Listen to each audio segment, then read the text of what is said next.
اللہ کے نبی صلی اللہ علیہ وسلم نے فرمایا کہ بدا الاسلام غریبا وسیعود کما بدا فتوبى للغربا.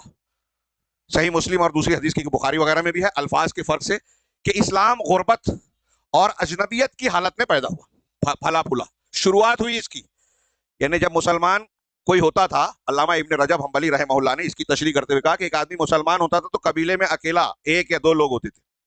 ہاں، لوگوں سے چھپ کر وہ دین پر عمل کرتا، ظاہر ہوتا تو لوگ اس کو اجنبی محسوس کرتے کہ کیا نیا دین لایا. تو ایسی غربت اور اجنبیت کی حالت میں اسلام کی شروعات ہوئی. وَسَيَعُودُ كَمَا بَدَأَ غَرِيبًا، اور جیسے غربت اور اجنبیت کی حالت میں اس کی شروعات ہوئی ایسے ہی واپس لوٹ آئے گا.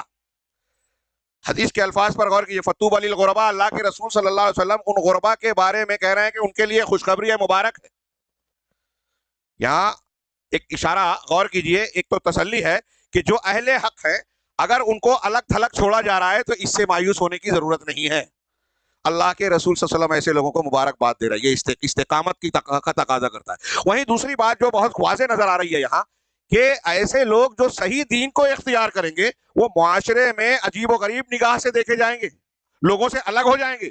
اس کا مطلب اکثریت غلط لوگوں کی ہوگی، تعداد کو نہ دیکھا جائے.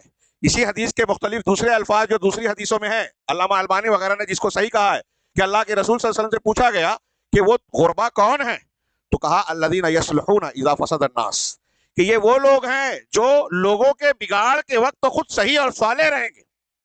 یصلحون، صلاح اور صحیح بات کو قبول کریں گے، قرآن حدیث کے دین پر چلیں گے. کب؟ جب لوگ بگڑ جائیں گے، بدعت و خرافات میں پڑ جائیں گے، قرآن حدیث کے خلاف راستے اختیار کر لیں گے، یہ حدیث اور قرآن پر قائم رہیں گے. بعض روایتوں میں ہے کہ یہ ایسے لوگ ہوں گے جو لوگوں کی اصلاح کریں گے، لوگوں کی اصلاح کریں گے. اصلاح کیسے ہوگی؟ جب بدعت کر رہے ہیں تو بدعت کو رد کریں گے کہ نہیں کریں گے؟ آپ کہتے ہیں اختلافی مسئلہ ہے.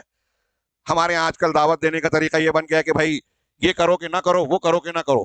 میں واضح لفظوں میں کہوں کہ شرک کرو کہ نہ کرو، بدعت کرو کہ نہ کرو، ایک ہو جاؤ. مسلمانوں کو طاقت کی ضرورت ہے.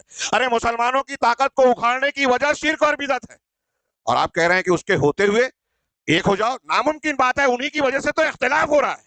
اگر اتحاد کرنا ہے قائم تو شرک کا رد کیجئے، اکھاڑ کر پھینکیے اپنے اندر سے عقیدے سے، تو اور بدعت کو خرافات کو نکالیے. کتاب